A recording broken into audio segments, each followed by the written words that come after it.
Zach, do you want to put him on speaker, honey? Hey, baby. Hello. Hey, you, honey. I'm very good, beautiful. Dan, is there anything you want to ask Zach? Or Zach, did you want to ask Dan something, honey?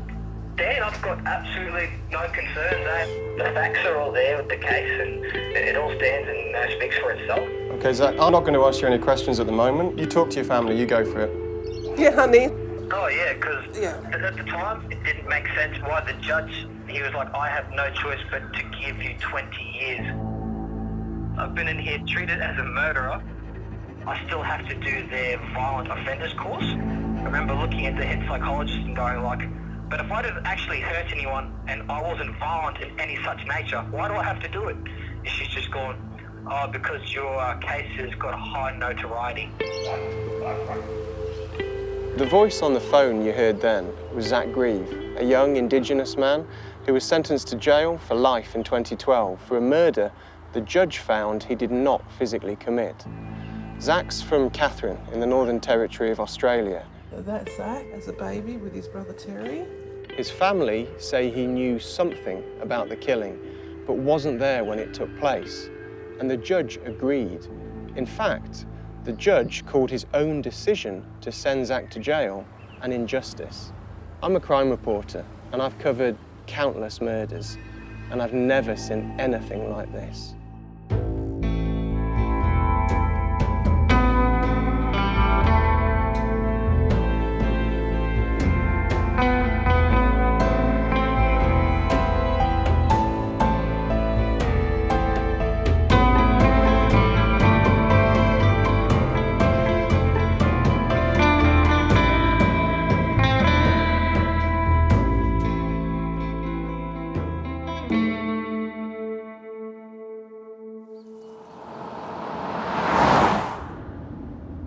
I'm heading for Katherine to see where the murder took place.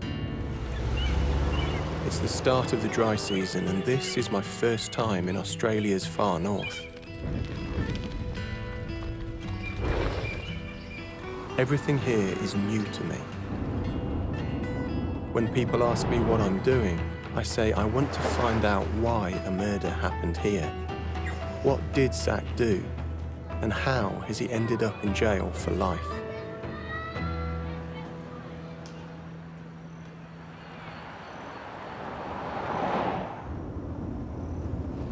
I've spent the past couple of months reading the court transcripts for Zach's case, and while I do have a lot of questions, a few things seem to be pretty clear. On the night of Sunday, the 23rd of October 2011, 3 men met here to carry out the murder. The first of them, Chris Malishko, had only recently moved to Katherine to work and save up money for his wedding.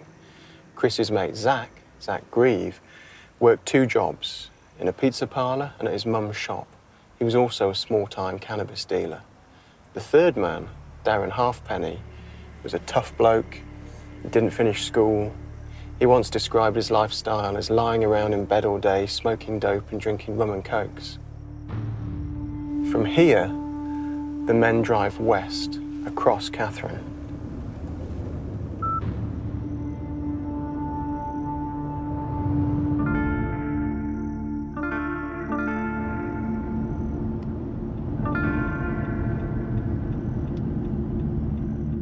The men stop here at Chris Malishko's unit.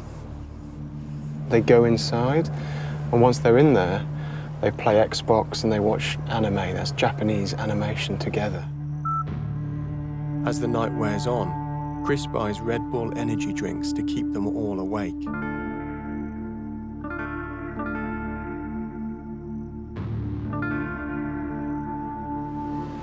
Once back at the flat, Chris keeps coming outside to check if anyone is home there, the flat of their intended victim, 41-year-old Ray Nichiforo.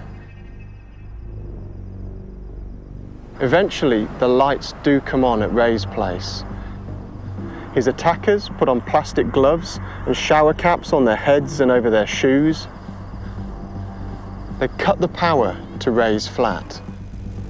When he sticks his head outside to see what's going on, they attack him. Ray's body is loaded into the white Ford Econovan, which is seen heading out of town at 3:44 a.m. The killers drive a dozen kilometres out of Catherine. Inside the van, one of them jokes that for an old man, Ray put up a bit of a fight.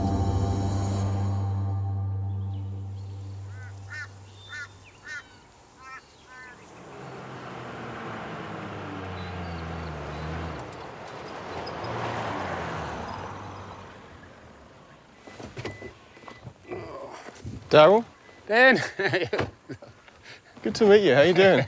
Daryl Hill was working near the Gorge Road the day after the murder took place. He saw something lying in the scrub. Well, I picked the sheet up and had a look, and first thought, being a bit callous, first thought was just somebody thrown out a dead pig. And then I thought... Oh, because you saw... Well, it turned out it must have been his man's thigh. And then I thought, well, hang on, somebody wouldn't throw out a pig like that, especially wrapped up in sheets. So then I went back, started to walk away, turned around and lifted up another part of the sheet, and as soon as I saw a man's foot, and I thought, well, that's it. So then I walked back to the grader, got my phone off the grader, rang the police in Darwin. The object contained within was certainly of human size.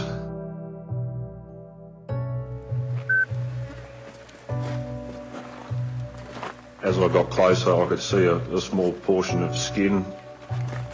Upon getting back to the grader, I notified police communications that confirmed it was a deceased male, and I determined that it was a suspicious death. Your thinking is they dragged the body out in the night? In the dark, yeah. Not knowing where they were? Not knowing where they were. Because if they had went the other side of the creek, which is heavy vegetation and undisturbed, and it would have been there forever. Nobody would have found it. Pretty amateur attempt to get away with a killing, isn't it? Yeah, no, it was all panic job. Bit pathetic, really, isn't it? Yeah.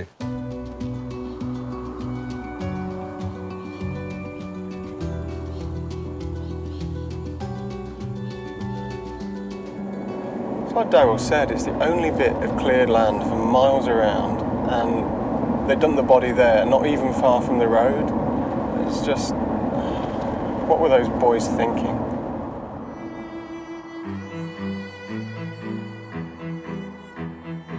Catherine's a small town. The police looked at who knew Ray and who was with those people on the night he died. Eventually, they came to Darren Halfpenny. All right, and any other names we need to... Everyone just calls me Spider. On Darren's phone, they found a trail of text messages going back several days.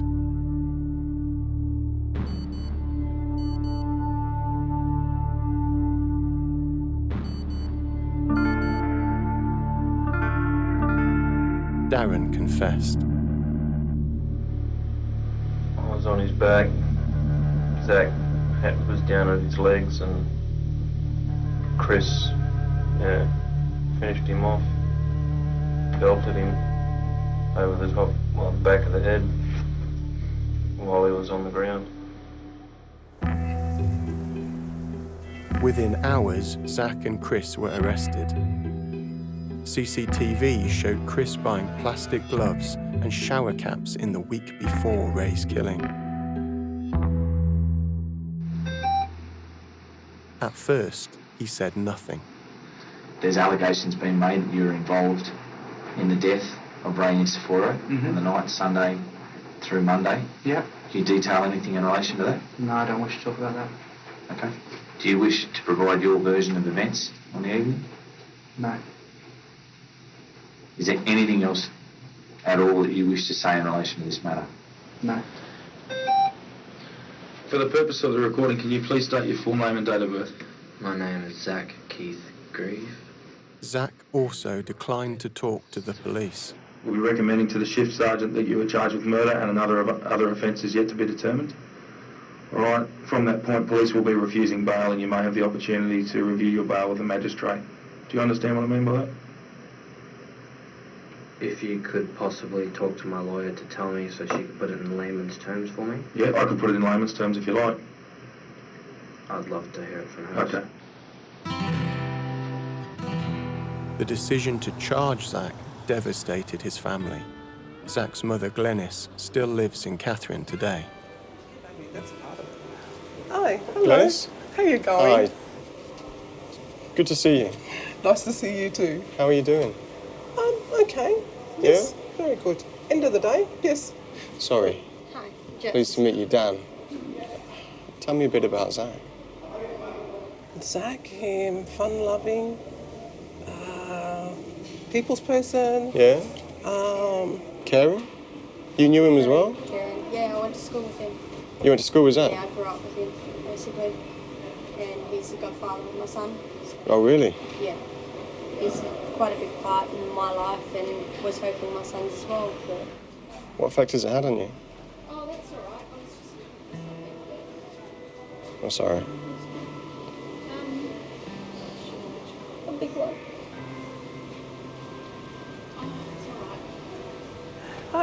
Zachy, he just... Nothing was ever a problem. He'd always try to sort everybody's problems out, and he was just there for everybody. Have you told your son much about his godfather? Yes. What do you tell him? I tell him that Zach's a good person, even though, you know, whatever anyone else says, I don't care.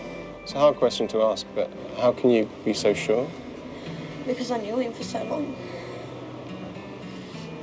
I knew who Zach was, and the papers only know him for a name. To his family, Zach insisted he was innocent. But Chris eventually confessed. It was a fair-sized wrench, maybe 60, 70 centimetres.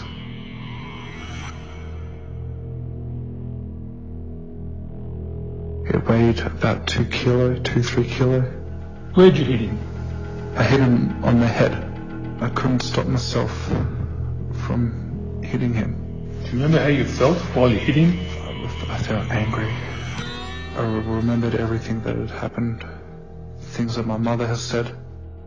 It was either Ray or my mum and myself. Hang on, who is Chris's mother? And what does she have to do with Zach being sent to jail?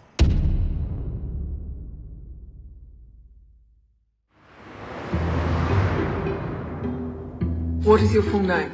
Anna Luisa Neolata Margareta Niceforo.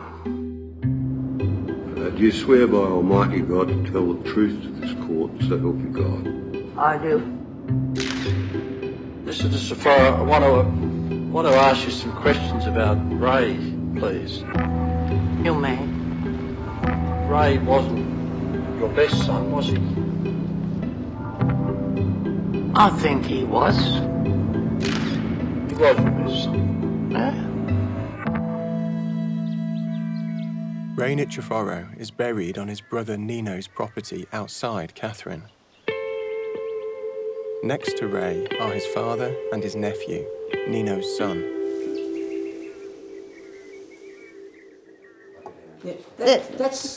It's horrible. Oh, that's pretty bad. After spending time with the family, they agree that Nino's mother-in-law, Fran Casey, will speak on camera. And I just want to make sure that we have your full consent to use the interview. Mm-hmm.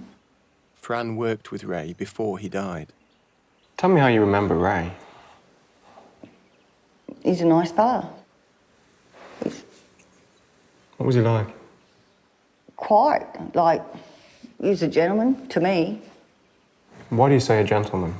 Well, he wasn't rude. He wasn't like, he didn't put out that he was rude or arrogant. And you said he was a good man as well. Yeah, well, I found him fine. I didn't find him angry or anything like that. I just worked with him for a couple of hours in the morning and that was fine. Not everyone in Catherine agrees with this assessment of Ray.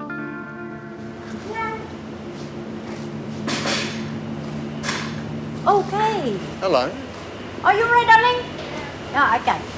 Anna. Okay. Hi. Anna Quilloy, a local businesswoman, works opposite the town's laundromat, which was part-owned by Ray. What were the family like? I never had a problem with them. They're very good. Yeah?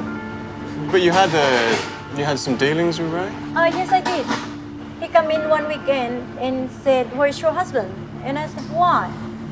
He said, "I got a complaint to my customer." your husband refused to give dollar coins. I run the laundries, and he said to me, pointing So, like that. with his thumb up? Yeah, with his thumb to me.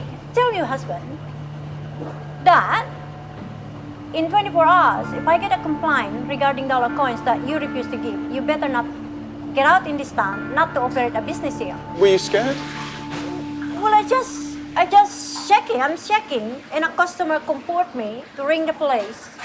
So a customer said Ray might do something to you? Yes, and then that's the time that I find out he done something in Main Street before.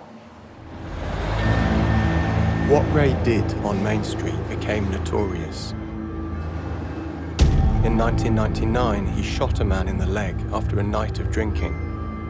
It's one of a series of violent or gun-related crimes for which he was convicted. But virtually every time, he was released.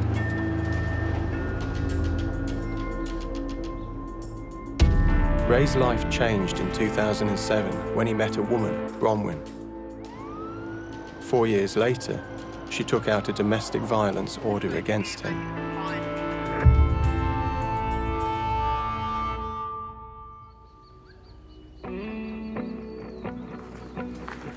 At the time, Ray and Bronwyn were running this laundromat. When they split up, a fight broke out over who should keep the business. On the 19th of September, Bronwyn received a series of increasingly violent text messages from Ray's phone.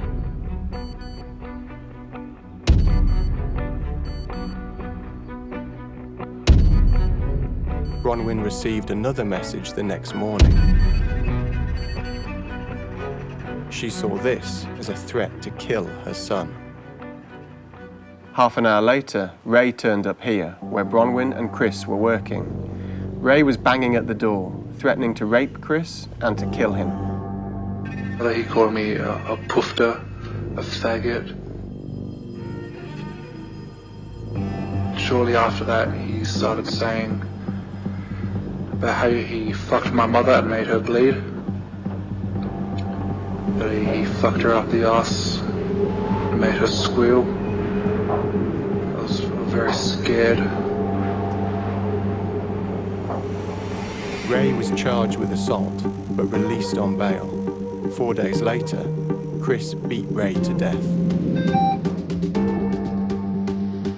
I'm struggling to get my head around the whole thing.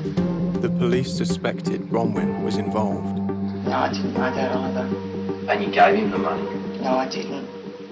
At first, Bronwyn denied having anything to do with Ray's death. But a month after the murder, she cracked. I can't hide the truth anymore from myself or from the police. All right, so there's an indication in what you've just said now that what you've told us prior to this. Some parts of what I've said in the past haven't been exactly true. Why are you telling the truth now? Because I can't live with the guilt of it anymore. Bronwyn told police she paid her son Chris $15,000 to have Ray murdered. Chris recruited Darren and Zach. Hello? Hey. Hey, Ratbag. It's just me. Now, I need you to listen. Mm-hmm. Okay? Mm-hmm. I've been arrested. Okay. And I've been charged for my involvement in Ray's murder. You should have just kept quiet. I can't leave you just there to take the fall for me.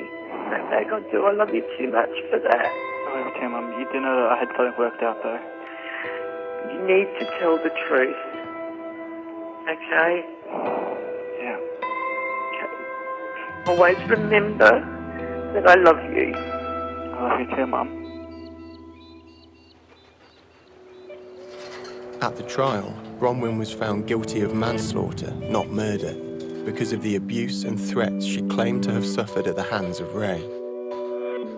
She went down for a minimum of 4 years and has already been released.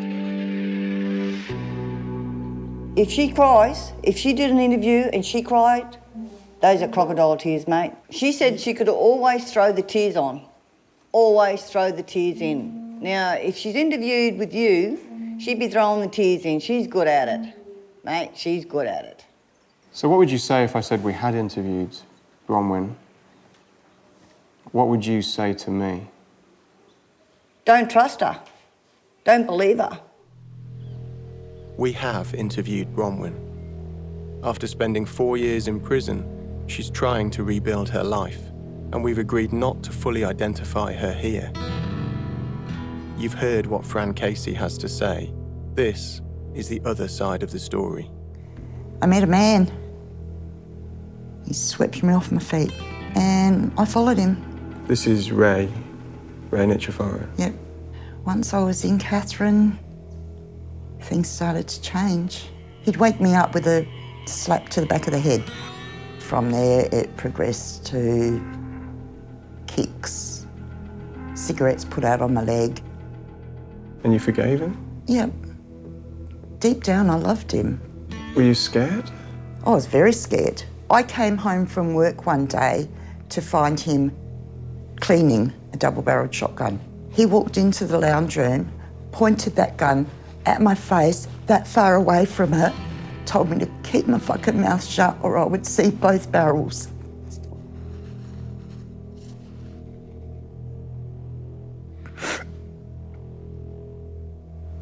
I'm sorry.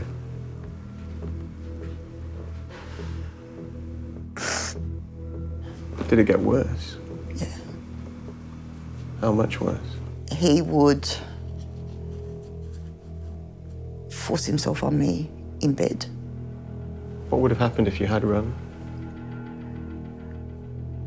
I feared he would hunt me down, but not just me, my kids as well. He would also say things like, well, I'm going to make those boys of yours watch while I deal with you.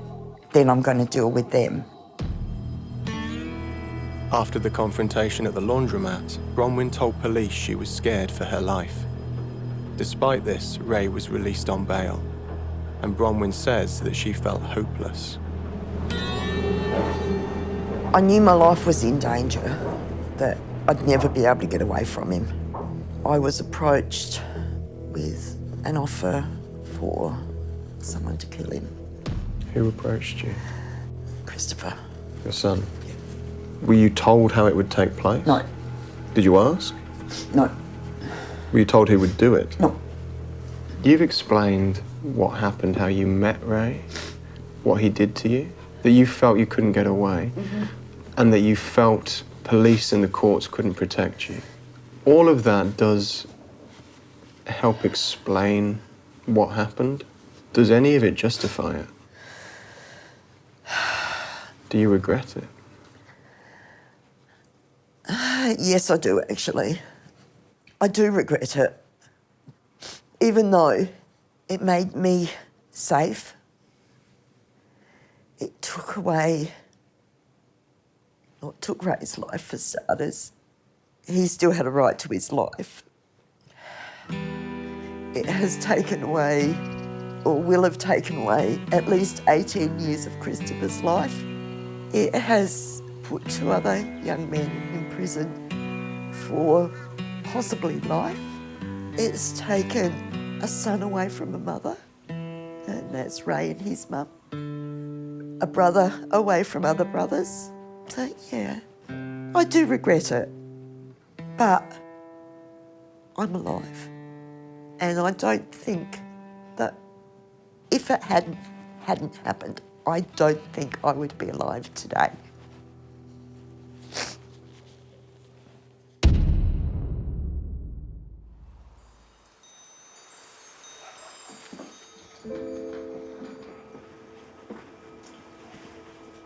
So this is how he left it on the night he was arrested? Yeah, virtually. Xbox games? Yeah. Teenage bands? Yeah. Glenys, you haven't touched this room, have you? I mean, there's a tube of Savlon. Yeah. Why not touch it? Well, I always had that feeling that possibly, by some miracle, that this would be overturned and injustice wrong, that possibly he would come home. that I would have him home again.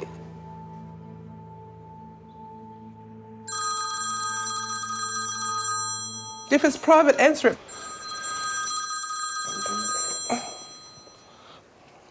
Hello? Zakgrieve is now in maximum security, but is allowed to call a few approved people, including his mum. The call is being recorded and may be monitored. Go ahead, please. Hi, baby. Hello, beautiful. Good morning. Good morning, honey. Did I catch you sleeping? No, baby, no, you didn't catch me sleeping. You just caught me with Dan, darling, and yeah. Fair enough. So yeah, I've just found some baby photos of you Cool. having a giggle, here sprawled out on the bed. Yeah, God, with turtle out and everything. No, not that bad, darling, no. Yeah, with your blue and white socks. Sir, this is Dan. I just wanted to be really clear about one thing, just for your understanding. We've been filming for purposes of using this, and we may use, part of this conversation. You're aware of that, and you're okay with that? Yeah, have my full permission. I'm not worried at all, and I'm perfectly happy. All right, thank you, Zach. I'm going to duck out now and just let you talk to your mum. Tempting as it is, I decide not to ask Zach questions. No, I appreciate that, but I think I'll just let you talk to your mum. That's more important. The prison authorities have refused to let us interview Zach, and I'm worried about doing anything that could lead to him being punished for talking to me. If I can't or won't talk to Zach himself, I'm going to have to find other people in Catherine who can help me understand his part in the murder.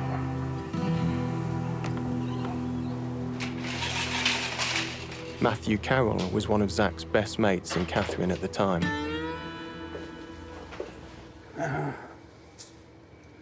This was the game. So this is the one you used to play with Zach? Yep. So look, during the trial, Zach's barrister ran this defence where he basically said Zach plays so much computer games, smokes dope, lives on planet Zach, he can't distinguish between this and reality. I mean, what do you make of that?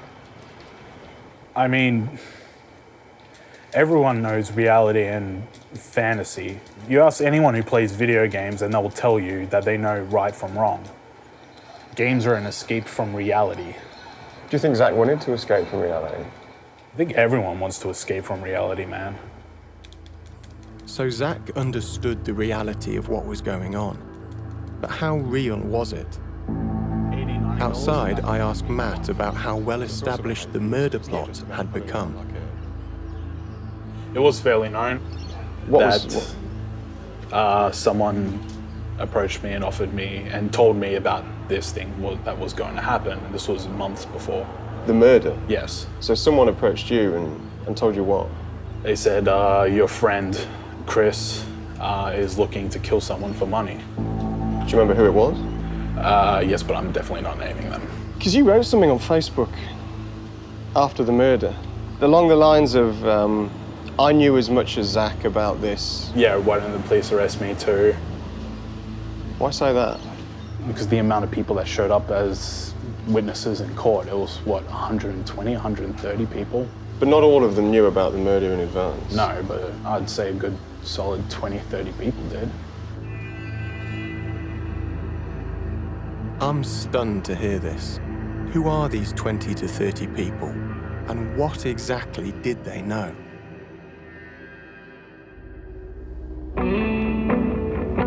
Another of the key witnesses involved in the trial was a second of Zakgrieve's friends, a man called Tom Smith. And it was at his house that the three men met the night the murder was committed. Zach had come over that day, we were alone. And he had asked me if he could trust me with the knowledge of the possibility of killing somebody. Was there any further discussions between yourself and Zach concerning this topic? In groups there was, yes. What did he say? He said he trusted me and that he wanted me to be his alibi for doing this if he went off and killed this guy. I agreed, thinking I wasn't serious. And who'd been there? A lot of people. There was a lot of teenagers, a lot of people from Catherine High School there.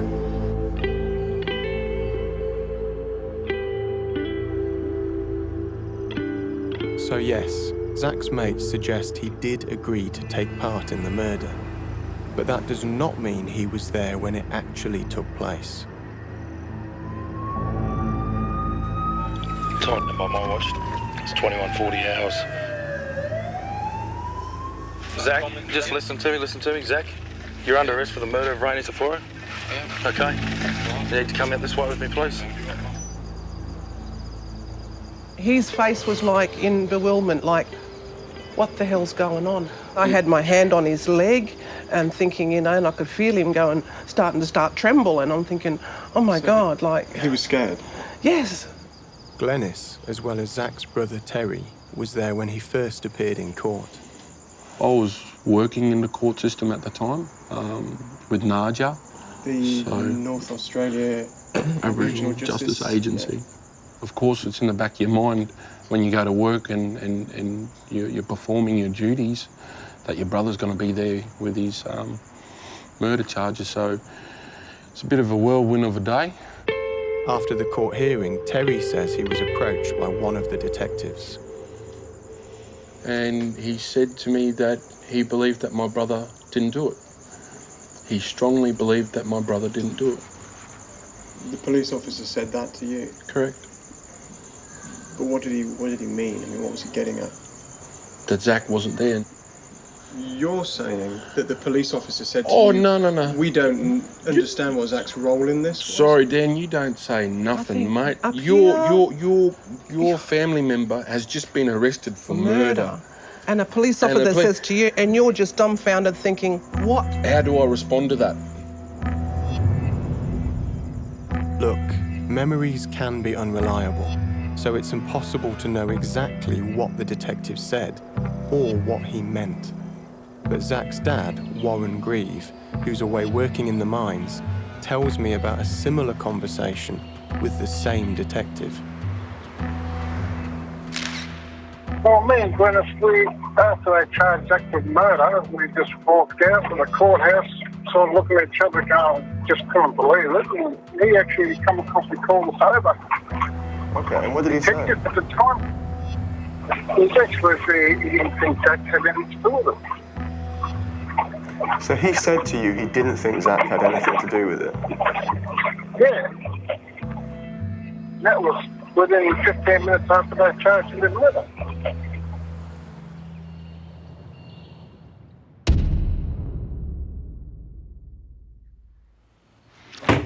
Tell me what we've got. All of the evidence from the trial. So this is all forensics. Transcripts of conversations between them. Everything that's on audio CD has all been transcribed as well. Emma Fuller is a law student in Darwin who spent almost 2 years working unpaid on Zach's case. I was a bit worried the brief would be this big because it's a bit overwhelming. You don't really know where to begin with it, and we don't have an awful lot of time, and we have to get our head around it and work out which bits of these are... It's life in law, mate. It's life in law. Yeah, all right, this is the territory, and it's life in law, and you need to toughen up. These documents allow you to trace the progress of the police investigation. And one thing I quickly realise is there's no forensic evidence against Zach. Chris Malishko's fingerprints were found inside the Ford Econovan. In Chris's flat, police found plastic gloves covered in Ray's DNA. In Darren Halfpenny's home, they found another plastic glove, again with traces of Ray's DNA. But there was no trace of Zach. So that does fit with Zach's account? That fits with the evidence that Zach gave. Going through the boxes, it becomes obvious how heavily the prosecution relied on Darren Halfpenny's evidence that Zach was there when the murder took place.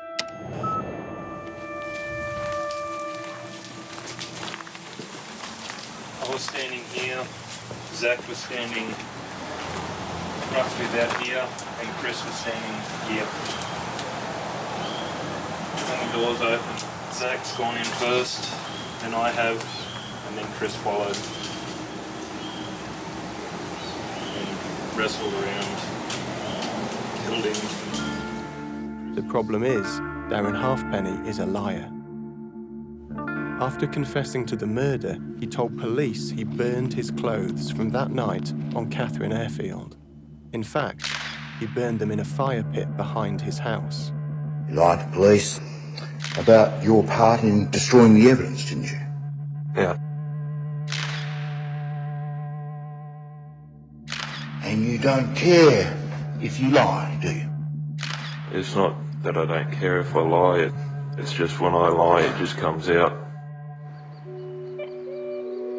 The trial was held in Darwin, over 300 kilometres from Zach's home in Catherine. His brother Terry and Terry's partner Shannon left their jobs to be there to support him. We were up there for 4.5 weeks paying $180 a night. Yeah, we saw out the entire magistrates, travelling backwards and forwards. Funny story on that. The second last night of magistrates, we were sitting at the back of Palmerston, at the Palmerston Lookout. Eating Hungry Jacks. And we had Hungry Jacks and we were looking at each other going, we got $50 left, 3/4 tank of gas. And then Shannon looked and I said, honey, they haven't thrown the case out. And she said, you know, we're moving to Darwin then for Supreme because we won't be able to survive Darwin. So you moved up to Darwin for the Supreme Court trial? Someone had to. Not only were we not going to let Zach sit there and rot, but we weren't going to let Mum and Dad and Tia and everyone else down by letting him do that. Zach's family say they went to court every day, waiting for the piece of evidence that would prove he did not do what the prosecution claimed. Then Chris Malishko took the stand. So I decided the killing of Ray needed to be done now. So I started loading everything into the van. I started with a wrench, a baseball bat and a steel pipe. And did Zach have some conversation with you about that stage? Yes, he did. He came outside and he told me he couldn't help me anymore. I asked him if he was sure that he couldn't do it, and he told me that he just couldn't help kill someone. I told him that I understood, and I dropped Zach off at his house. This was the first time the authorities had heard this version of events. What else happened in the conversation? Is this the extent of it that you've told us today? You can't remember anything else? About what exactly? Conversation you had with Mr. Malishko at the van at the time the weapons were being put in when you said, I'm sorry, I can't do this anymore. Yes, that was it. You didn't try to stop him? You didn't try to discourage him? No. You didn't say, go to the police, Chris, there are other ways to deal with Ray? No. I just wanted to go home. Chris was my best friend, and I couldn't wait for him to take me home. Zach's defence lawyers tell me the laws here in the Northern Territory mean it really didn't matter to the jury if Zach was there or not when the killing took place. From what you're saying, the way the law works, they could have themselves thought that Zach wasn't there. They could have believed everything he said, everything you said, but they still had to find him guilty because the law said... Directions from the judge. The judge told them you have to find him guilty because he was part of the planning and he didn't pick up the phone and tell the police. That's right. They were directed by the judge. So even if they believed he physically wasn't there, they had to find out. That's right. The application of that law created a severe injustice. A significant injustice puts a person in jail for life, and he wasn't there. He didn't do it. Now, tell me, where is the justice in that?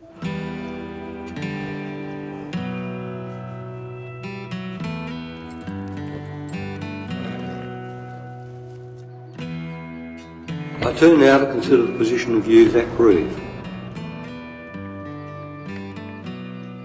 In view of my findings that you had pulled out at the last minute, you did participate in the planning, but it was not your plan.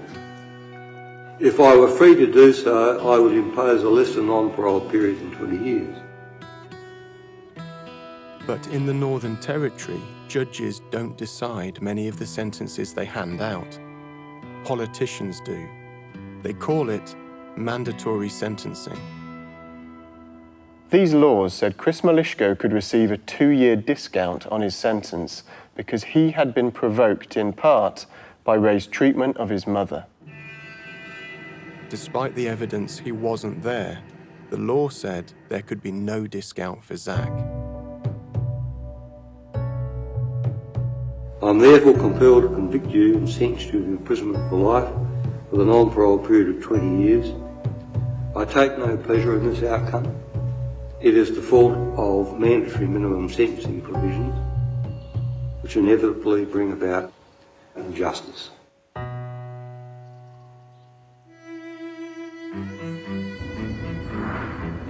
That sentence, more than anything else that has started us looking at this case, that has brought us to where we are today, it's that paradox. You've got a judge saying, what I am doing now is an injustice, and sending a man to jail for life.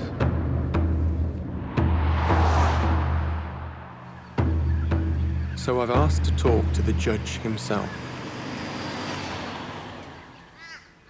In the case of Zakgrieve, the reason I spoke out was because Grieve was the one who was least to blame,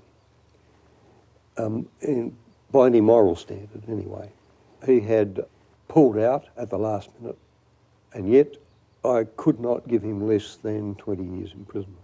How does it feel to send a 19-year-old boy to prison for at least 20 years, particularly when you don't feel that that sentence is just? Well, I feel very sad and disappointed that the system was left powerless to do anything about it. That you were left powerless? Yes. How do you feel as a judge working within this system where your ability to properly preside over a case, to properly dispense justice, is constrained, is distorted in these ways? Yeah, all you can do is your job.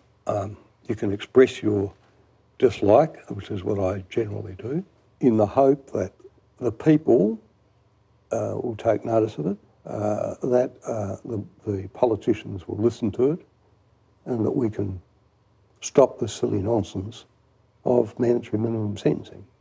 Do you regret what happened in this case? Well, I would have liked to have imposed sentences that were just and fair. I was prevented from doing so. So yes, I do regret that. This conversation leaves me feeling uncomfortable. A judge saying he was powerless. A judge calling the laws a silly nonsense. Imagine my surprise then to learn there is some hope for Zach.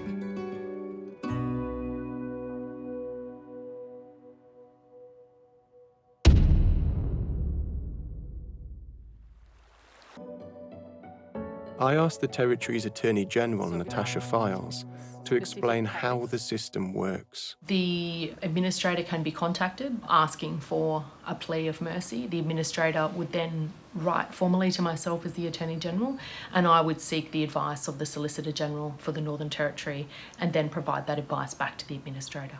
Is the system not then ignoring the judge? Is it not taking away from the judge the ability to sentence the person for the time the judge believes is fit?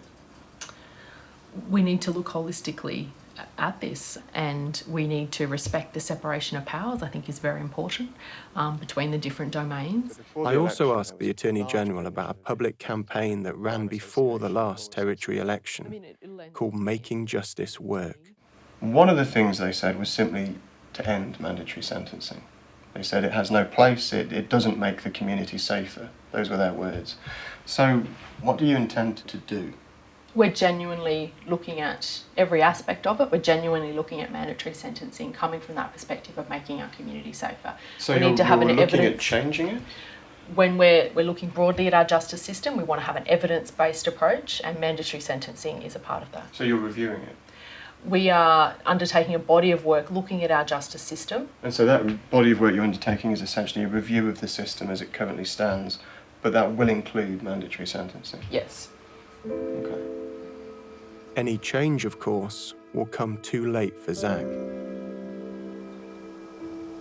Strangely, the more I look at this case, the more questions I have. Has anybody tried to talk you out of coming in here to the police station to tell the truth?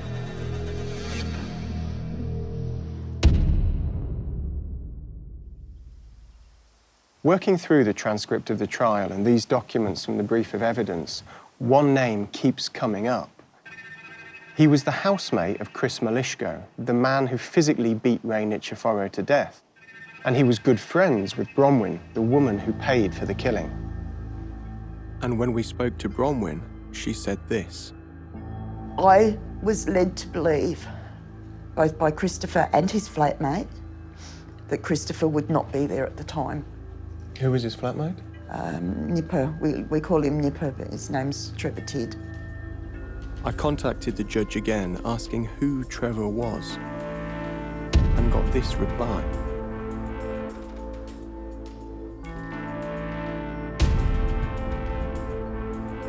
So somehow, whatever Trevor might have known about the murder was never heard in court. Since we've been here, we've been trying to find him.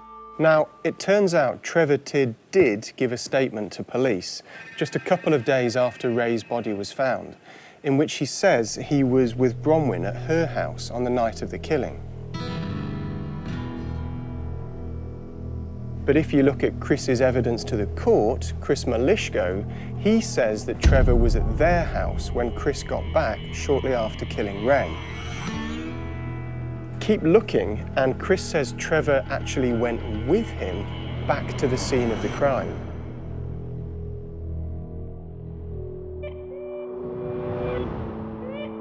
But Trevor left Catherine after the murder took place. It's taken weeks to find him, but we're following a lead to where he works, a small mining town in northern Queensland.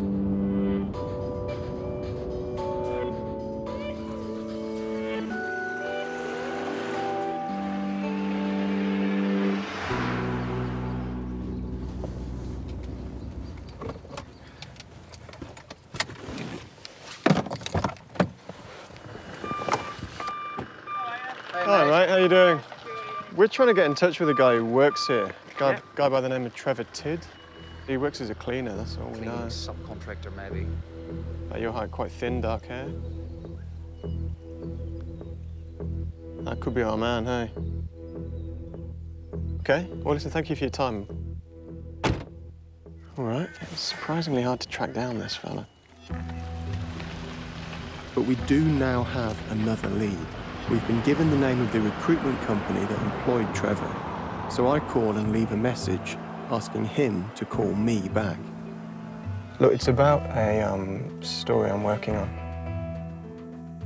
Can I introduce the team? Yeah. G'day. G'day. I spoke to you on the phone. Oh, you're Luke. I'm Luke, yeah. How you going? I'm Nipper. Yeah, g'day. Obviously, we're executing a search warrant here, and it's been executed with Bronwyn present. Yep. All right, can you just state your details for the video here, please? Trevor Tidd on the PC. Yeah. PC. No, I rent the place. Yeah. No worries. At the moment, all we have is glimpses of Trevor in the evidence. Just check in there as well for us, please. I'm not expecting him to return my call. Yeah, this is it. Hello? Hello. Dan, is it? Yeah, is that Nipper? Yes, it is. Trevor doesn't want to be interviewed on camera, but has agreed to this conversation being broadcast. We'll see how we go. First, I ask about the $15,000 used to pay for murdering Ray. Because even one of the things Bronwyn mentions is that she was counting money with Christopher and yourself. And the three of us counted it out, myself, Nipper and Christopher. Yes, I was helping them count money, but I thought it was for bills. So you were there counting the money, but you didn't know what it was for? No, I didn't know what it was for. The court heard Trevor held on to half of the cash. We counted the money. It was how much should be there. after we counted it, I'm not too sure if I took it away or if I gave it to Nipper, but I told him that I needed it divided up into a first payment of $7,500. Trevor told police he first heard of Ray's murder 2 days after it took place. But in court, Chris said he went home the night Ray was killed and woke Trevor up. And what did you say to him? I said I needed the rest of the money. Yeah, well, I thought it was to give it to his mother. Right, so he woke you up in the middle of the night and asked for the money, but you thought it was to give to his mum. Yeah, well, I had a big night on the grog that night. Okay. It didn't click. Okay. And you certainly didn't mention to the police anything about Chris asking you for the money. No, it didn't come to mind. The court also heard Trevor allegedly disposed of the murder weapons. I remembered that I left the baseball bat and the wrench. Yes. And Nipper and myself go and collect them. And did you ever dispose of the weapons? No. It's just that Bronwyn also talks about that in her evidence to the court and to the police. No. And tell me everything that Nipper's told you about this. I didn't want to believe it. Tell me what Nipper has told you, Bronwyn. He said something about throwing them, hitting the tree, the bat hitting the tree, but then it plopped into the water. I don't know where. I honestly don't know where. Why would they lie about that and say that you'd done it if you hadn't? I would not have a clue. I honestly would not have a clue. Maybe Trevor's right. Maybe both Chris and Bronwyn were lying. After all, both have lied to police before. One last thing, and this was said in court as well. Bronwyn says that she asked Chris to arrange the murder and that she then wanted it to stop. And I said again, call it off. And she asked you if it could be stopped. And I got told again, it can't be stopped. By whom? What do you say to that? Again, I don't remember. You don't remember that happening at all? No, sorry. No, I'm sorry. It's okay. She says it happened. Go on. Now I remember one of those conversations because we were watching a movie at the time. I just thought she was talking about a contract on the movie. And I just thought she was asking me, if they put a contract out, can you stop it? So you thought she was talking about a movie you were watching about a contract? Yeah. When in fact she was talking about the real contract killing that she says you knew about, and she was asking you if you could stop. Yeah, apparently. The court also heard that, unlike Zach, Trevor Tidd's DNA was found on one of the plastic gloves worn by the killers, although it's possible Trevor picked up the glove after Chris discarded it. So you're saying you're innocent of all those allegations, and your explanation is that the people who did accept that they commissioned or carried out this killing are maybe trying to shift some small part of the blame to you? Roughly, yes. Roughly, yes. Have I got that all accurate? Yeah. I'm really grateful for your time. Thanks very much. No worries. Anytime. All the best. Thank you. Bye. Bye. It's like there is nothing that you can do to hurt me. And as a mother, and hearing that, like today he said to me, it gets to the point, Mum, where if you died, I wouldn't show emotion. I'd be sad, but I would not give in to them to see my pain. I am now empty. He now has given up, thinking, just don't worry about me, just leave me here. There's nothing you can do. Just get on with your life, Mum. I can't do that as a mother because